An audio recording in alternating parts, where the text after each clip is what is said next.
Nampally station road पर मौजूदा बच्चा कास्ले फर्नीचर शॉप में आग लगने के खौफनाक हादसे में अब तक जुमला 7 अफराद के लापता हो जाने की इत्तला मौसूल हो रही है, जिनमें 2 कमसीन भाई और एक खातून भी शामिल है और इन लापता अफराद को ढूंढने का काम भी जारी है। दूसरी तरफ आग लगने की बड़ी वारदात रहने की वजह से शाम तक भी राहत कारी का काम अंजाम दिया जाता रहा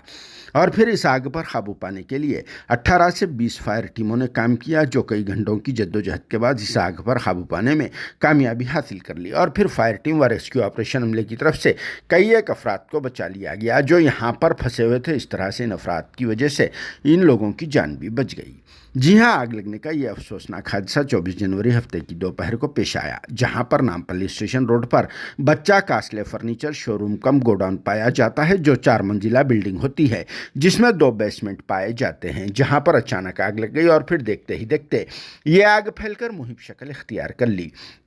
जिसके साथ ही मुकामी लोगों में सनसनी पैदा हो गई। खौफ व दहशत का माहौल तारी हो गया और फिर भगदड़ भी मच गई थी, जिसमें जुमला 7 अफराद के लापता हो जाने की इत्तला मौसूल हो रही है, जिनमें यहां पर वॉचमैन के तौर पर काम करने वाले यादయ్య, इनके 2 कमसीन बेटे 11 साला प्रणीत, 9 साला अखिल और एक वॉचमैन लाल खान, इनकी वालिदा बिब्बन बी के अलावा शास्त्रीपुरम से ताल्लुक़ रखने वाले एक ऑटो रिक्शा ड्राइवर हबीब और एक कारपेंटर इम्तियाज़ के अलावा एक नामालूम शख्स शामिल है। हबीब हज़वे रिवायत यहाँ फर्नीचर अनलोडिंग के लिए आए हुए थे और फिर आग लगने के हादसे को देखकर वो अंदर फंसे दूसरे अफराद को बचाने की कोशिश में लापता हो गए। वॉचमैन लाल खान गुलबर्गा से ताल्लुक़ रखते हैं और पिछले 3 साल से अपनी वालिदा के साथ यहाँ पर रहते हुए वॉचमैन का काम कर रहे थे और फिर आग लगने की वजह से अंदर ही फंस कर रह गए।